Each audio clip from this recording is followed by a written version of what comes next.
We're focusing on the CDA exam, specifically how attachment theory is applied through primary caregiving. The exam will test your understanding of how to create secure attachments, which are foundational for a child's development. John Bowlby and Mary Ainsworth's research is critical here.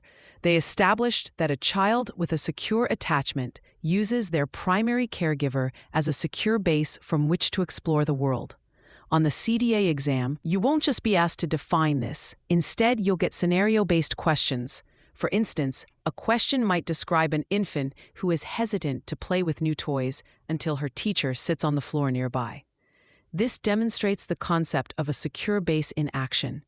Your ability to recognize these practical applications is what's being assessed. The primary caregiving model is a core strategy for building these bonds. This means one educator is principally responsible for a small group of children, handling their daily needs like feeding, diapering, and communication with families. The CDA competency standards, particularly those related to supporting social and emotional development and building productive relationships with families, directly link to this model. An exam question might ask you to identify the most effective system for an infant room.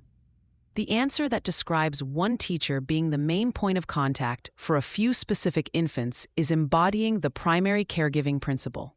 A common exam trap is confusing primary caregiving with a strict one-to-one ratio. It doesn't mean other teachers can't interact with the child.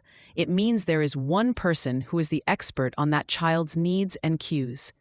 Another key concept is continuity of care, which means keeping a child with the same caregiver for an extended period, ideally up to age 3. This practice significantly reduces stress for children and families by minimizing difficult transitions. An exam question could present a situation where a center moves all 2-year-olds to a new classroom with new teachers.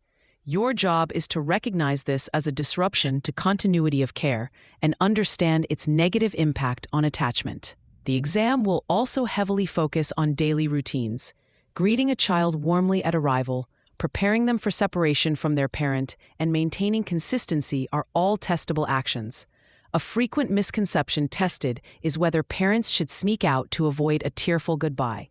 The correct attachment-focused practice is to always encourage a clear, predictable, and loving goodbye routine. The reunion at pickup is just as important. A caregiver's role includes facilitating a smooth and positive transition back to the parent.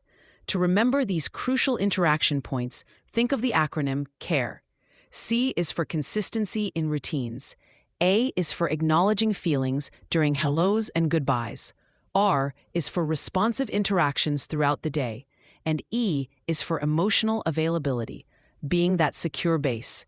If you consistently apply CARE, you are demonstrating the core principles of attachment theory that the CDA exam is designed to measure. For free practice questions, AI-powered explanations, and more exam prep tools, visit openexamprep.com. That's openexamprep, all one word, .com.